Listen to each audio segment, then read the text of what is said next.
आज के short trick video में हम सीखने वाले हैं किसी भी संख्या का 5% और 10% हम जल्दी से कैसे निकाल सकते हैं। मान लीजिए 240 का हमें 5% निकालना है, तो उसके लिए सबसे पहले हम 240 का आधा कर देंगे जो होता है 120 और उसे 10 से भाग दे देंगे तो हमें मिल गया 12।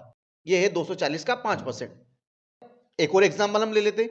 520 का 5% हमें निकालना है, तो उसके लिए सबसे पहले हम 520 का आधा कर देंगे। 520 का आधा कर देंगे मतलब 520 को 2 से डिवाइड कर देंगे तो हमें मिला 260 और 260 को हम 10 से भाग देंगे तो हमें मिलेगा 26 और ये है हमारा आंसर। अब हम किसी संख्या का 10% निकालेंगे। मान लीजिए हमें 450 का 10% निकालना है, तो हमें बस सिंपली 10 से उसे भाग देना है तो हमें मिला 45। तो 450 का 10% होता है 45। ऐसे ही अगर कोई 4 डिजिट संख्या है, मान लीजिए कोई 4 डिजिट संख्या, इसका 10% हमें निकालना है। इसका 10% निकालने के लिए हम 2 डिजिट के बाद 0 लगा देंगे।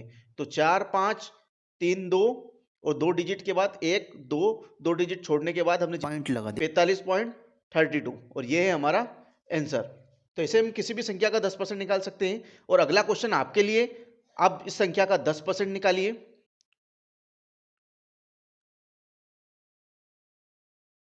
बिना पेन और पेपर उठाए कमेंट में इसका जवाब दीजिए।